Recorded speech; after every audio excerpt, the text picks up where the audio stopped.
What's up, Zion Youth? Hey, hope you guys are doing awesome. Thanks so much for joining us online. I think it's so cool that you guys would take time out of your Thursday, and without the social aspect, without the games, without the snacks, though, hey, I hope you got some delicious snacks there with you tonight. Now, you would still choose to come to a YouTube video to sing to Jesus and hear about Jesus.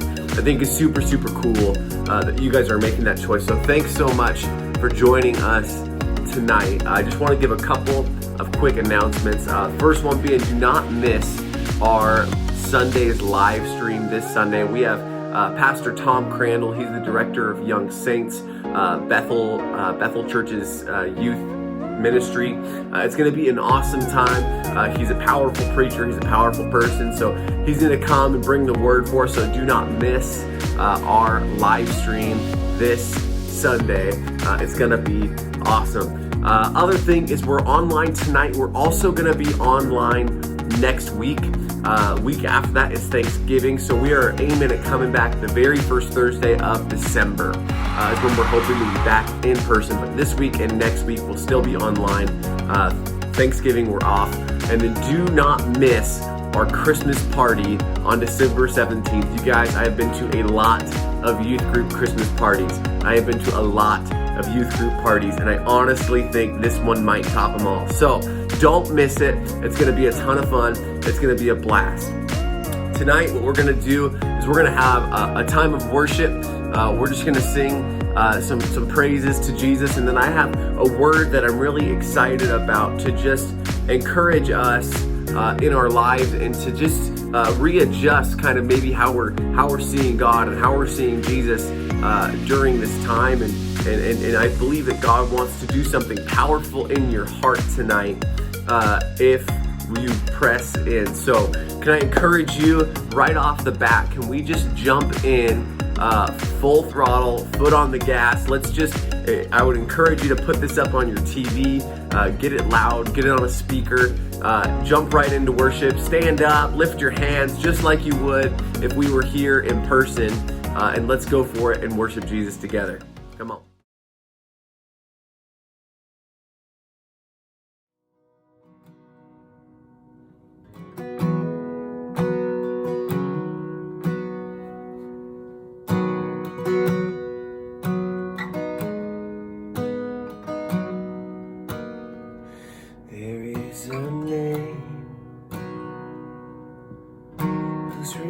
Without contention, whose power can't be questioned or contained. With humble faith, he rules the earth and heavens. His glory knows no measure or refrain. And he's bursting past the borderline space. Oh, Jesus, enthroned upon the praises of our heart.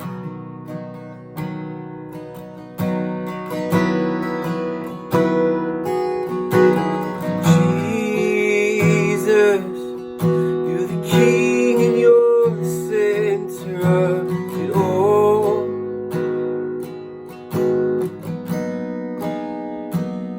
There is a name reaching past the margins, calling sons and daughters back to him. And as he saves, we can hear the roar of heaven as prodigals are coming home again. Triumph of his name will never end. Oh, Jesus.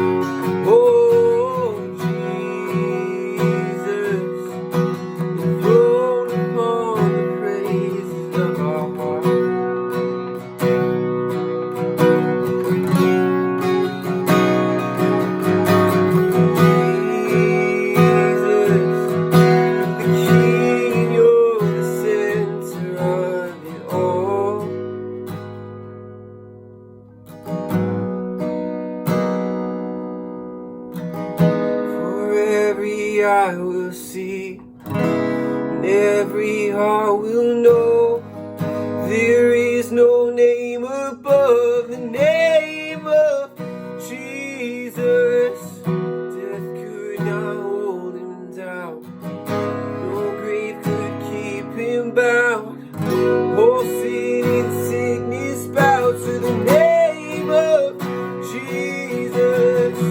For every eye will see, and every eye will know there is no name above the name of Jesus. Death could not hold him down, no grave could keep him bound. All sin and sickness bow to the name of Jesus.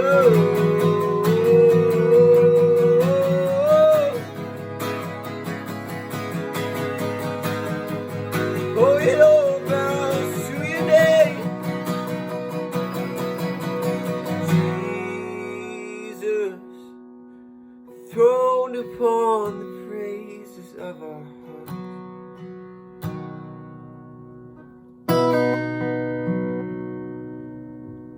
Jesus, you're the key and you're the center of it all. One more time, sing Jesus. Jesus, enthroned upon the praises of our hearts.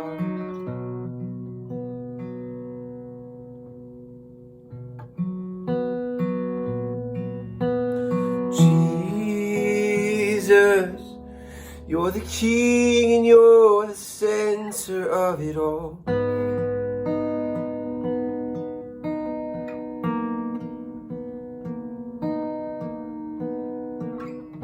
Awesome. Hey, thanks again for joining us. I'm excited to be able to encourage you guys tonight, and I'm so glad, just in all of this, that we still have technology to be able to encourage you and to be able to uplift you and give you a message and give you an opportunity for some worship. And I just think it's so cool.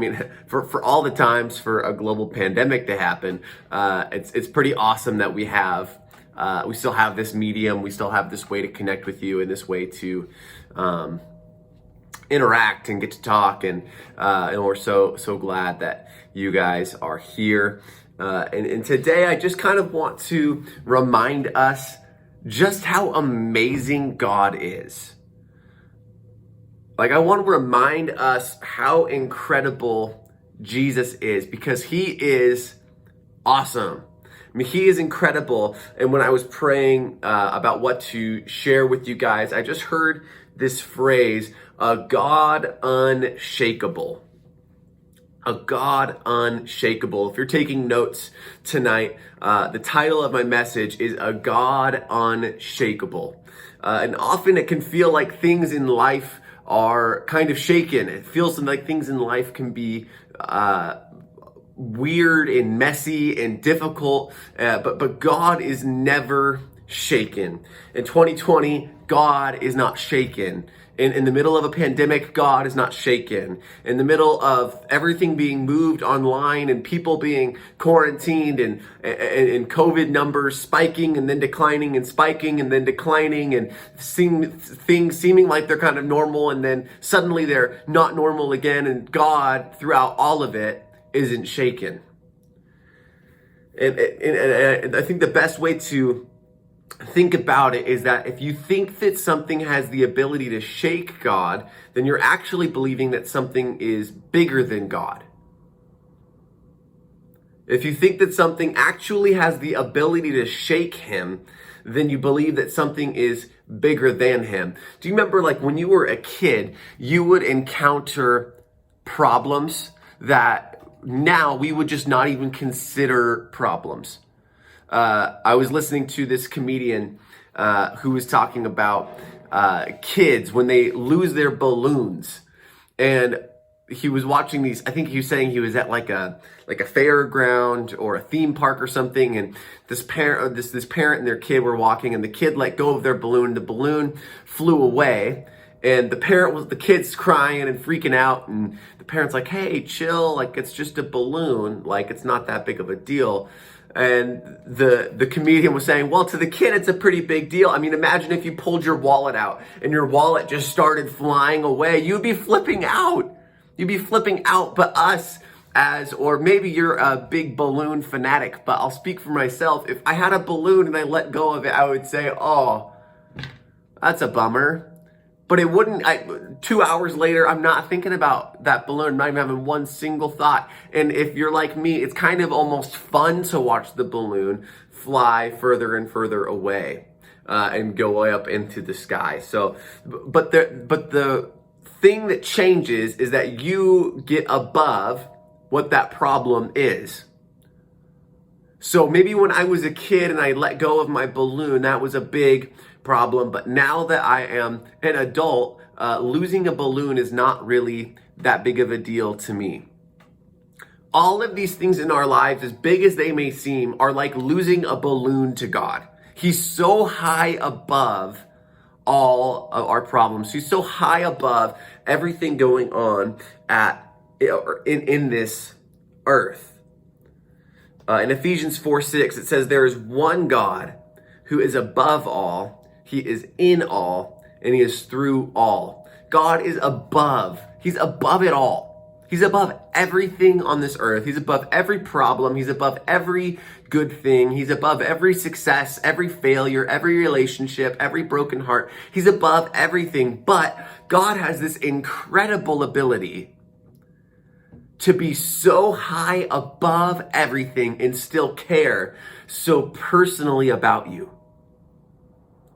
That he actually can be so greatly far high above every single problem that we have on this earth, but he still, for some reason, cares. Because he loves you.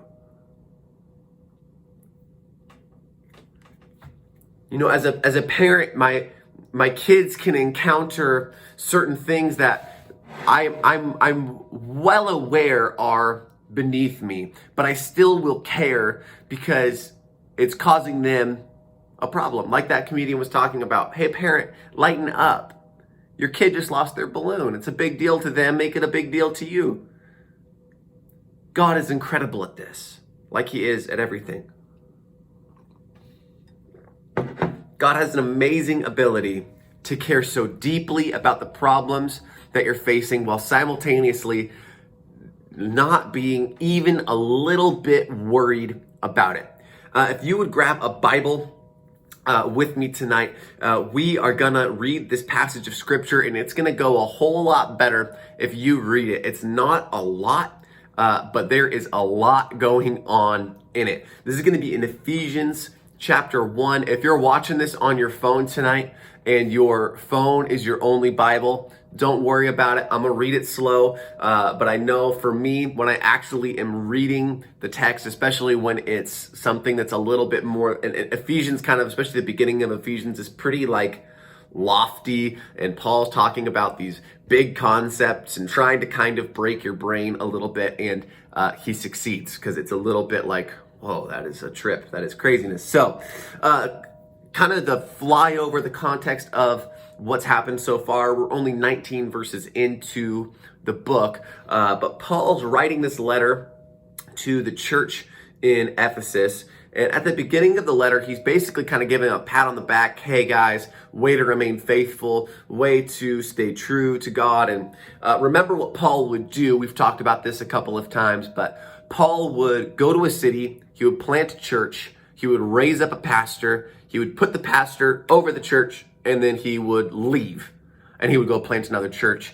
The churches then would send him reports, essentially, and Paul would write letters back. So this is Paul's letter to real people in real life that he's saying, hey, here is what God would say to you. We're going to pick it up here in verse 19, Ephesians 1, verse 19. I also pray, so Paul is saying, I will pray that you will understand the incredible greatness of God's power for us who believe in him. This is the same mighty power that raised Christ from the dead and seated him in the place of honor at God's right hand in the heavenly realms. Now he is far above any rule or authority or power or leader or, get this, anything else. Anything in the world. God is above it. Not only in this world, but in the world to come. Meaning not only like right now, but also like in heaven, and when Jesus is back, and in all of eternity, God is above everything. It's incredible. Verse 22, God has put all things under the authority of Christ and made him head over all things for the benefit of the church, which is us. The church isn't a building. The church is you and me. We are church. We are the church. And the church is his body, and it is made full and complete by Christ, who fills all things everywhere with himself. Now, there is a lot here. So we're just going to camp on these, whatever it is, 4 verses for the rest of the night. We're just going to talk about these 4 verses because I think there's so much here. And I think it's so good to remind ourselves that God just is not rattled. He's not shaken. He's not, the amount of times I've said, man, I'm just tired. I'm just tired of figuring out what to do during this virus. I'm tired of figuring out how church works, how youth group works, who can do what, who's tested positive, who had exposure, who all of this and that. But God isn't shaken even in that. God isn't shaken during even a global pandemic that has the whole world flipped up on its head, operating differently, doing things differently. Everyone's wearing a mask. Everybody's restaurant is half capacity. All the churches are figuring out what they can do and how they can do it safely and if they can do it inside the law and all of these different things. But God isn't shaken. Verse 19 and 20, I'm going to read it one more time. I pray that you will understand the incredible greatness of God's power. But then listen to this. For us who believe in him. That we can understand the greatness of God's power for us. He goes on and he says, this is the same mighty power that raised Christ from the dead and then put him at the right hand of God in heaven. That actually, and we say this all the time in church, so maybe you're hearing this for the 10,000th time, or maybe this is the first time, but can we all just hear this as if it is the first time, because it's just as true that actually the same power that raised Jesus from the dead actually lives in you. He prays that we could understand the incredible greatness of God's power for us because we believe in him. So take a moment and reflect on what that means and how does that change your life? Can I go so far as to say this, that we should be able to look at our life and say, man, what would it look like if I experienced the incredible greatness of God's power in this area? Man, what would it look like if I encountered the incredible greatness of God's power in my family? What would it look like if I encountered and I understood the incredible greatness of God's power in my school? What would it mean if I recognized and realized and got it inside of me that the power that raised Jesus from the dead is that same power that's living in me as I am going through this feeling of loneliness or this feeling of insecurity or this feeling of lust or of anger or of anxiety, that actually that power that raised Jesus out of the dead, get this, the power that literally God resurrected himself from the dead is what you have on hold to be able to solve that problem, to be able to see and address and fix that problem.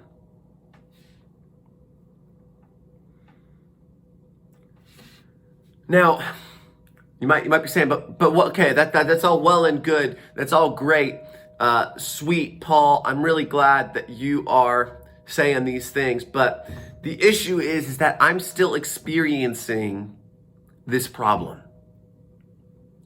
I'm still going through something that's not changing my life. I still feel lonely. I still feel afraid. One of my favorite things about the book of Ephesians is that it's so encouraging, it's so incredible, it's so uplifting, and Paul wrote it chained up in prison. Paul actually wrote this. Paul actually wrote that the same power that raised Jesus from the dead lives in you while he's shackled in the natural and chained up and barred into prison in Rome. So Paul knows that this is not necessarily just a get out of jail free card, pun intended. But Paul knows that there's going to be problems in life. That sometimes life is gonna suck, that sometimes life is gonna be hard. But Paul also knows that his circumstances does not change, that who is on the throne, that the circumstances of our life does not change what Jesus did for you and for me on the cross. That he still died for you and me.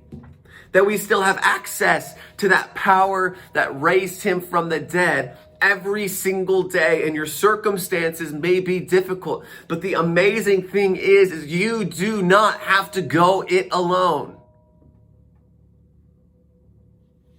So we all face problems, but the beautiful thing is that Jesus is right there with us. The beautiful thing is that God is right there with you. In the middle of your pain, in the middle of the loneliness, in the middle of the doubt, in the middle of the fear, in the middle of the anxiety, in the middle of the temptation, Jesus is right there with you. He goes on to say, he's far above any ruler or any authority or any power or any leader or anything else.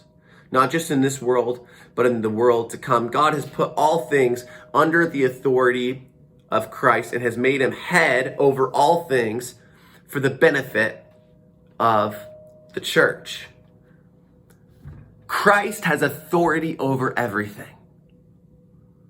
Christ has complete rule and complete reign and complete dominion over the whole earth, over everything that happens, over everything that we see in our life. Jesus has got it. You know that old song, he's got the whole world in his hands. I think we could all use a fresh dose of that faith tonight. That Jesus has got you. That he is far above every rule. He's far above every authority. He's far above everything on this earth. And he cares about you. And he loves you. And he's so glad that you would choose to follow him, and that he's not looking for you to follow him out of this like weary and sad servant who's just kind of trudging along in life. But actually he's so excited that you've chosen to partner with him and to follow him. And he wants to help you on the road there. Will it all be easy? No, but it will never be alone. It'll never be alone. It'll be through him, and it'll be with him. So tonight, this is my whole point. Can we try to wrap our minds around a God who is so much bigger than we could ever think or imagine? There's an author, A.W. Tozer, and he has a book, and in that book he says that the difficulty with trying to describe God or say who God is that there's for one thing, our human brains cannot even conceive or imagine something so incredible that no matter what we can think, the greatest, most amazing person that we can think of still falls so short of who God really is. And we really don't even have words to even come close to describing the fullness of who God is. He's so much greater. He's so much bigger. But at the same exact time, he cares that you lost your balloon. That sometimes in life, there's these silly things and these petty things. He cares. Well, sometimes in life, there's this huge problem in my house and people say, he cares. Well, sometimes in life, there's a global pandemic and everything seems that he cares. Sometimes in life, it's like, man, I lost this thing that's important to me. He cares. He cares for you. He loves you. And he's so high above it all, but he's so personally aware of who you are and what you need. And he is so willing to come alongside and help you through your life. Would you pray with me tonight? We're going to wrap up. Jesus, Lord, I thank you that you are a God who is so high above everything in the world. But you're so high above every problem that we might face. You're so high above every struggle we might have. You're so high above everything we will ever encounter. But you are so personal to come and to help us anyways. So God, tonight I pray for every heart that's watching, and I ask right now, Lord, that loneliness would be healed. I pray right now that anxiety, the fear, the doubt, the whatever the struggle, Jesus, that your heart would come and it would just knit to theirs, that they would even just get a glimpse of how much you love us. They would get a glimpse of how much you love them, and they would get a glimpse of how personally you care about them. And that we could get a glimpse of how unshaken you are and what a God unshakable means. That you truly are not worried, that you truly are not up in heaven and you are anxious and gosh, how am I gonna fix this? But Lord, that you are so confident because you are God and you are unshakable. Amen. Hey, I love you all so much. Thanks again for joining us. Again, we're going to be in this same format next week. Our hope is to be together the first week of December in person. But just like everything else during this entire thing, we're just going to have to play it by ear. But that is our hope. That is our goal. So we love you all so much. If you need anything, if you need somebody to talk to, feel free to reach out to us on Instagram, and you can DM us, and we'd love to pray with you. We'd love to talk to you. We love you all so much, and we will see you next week.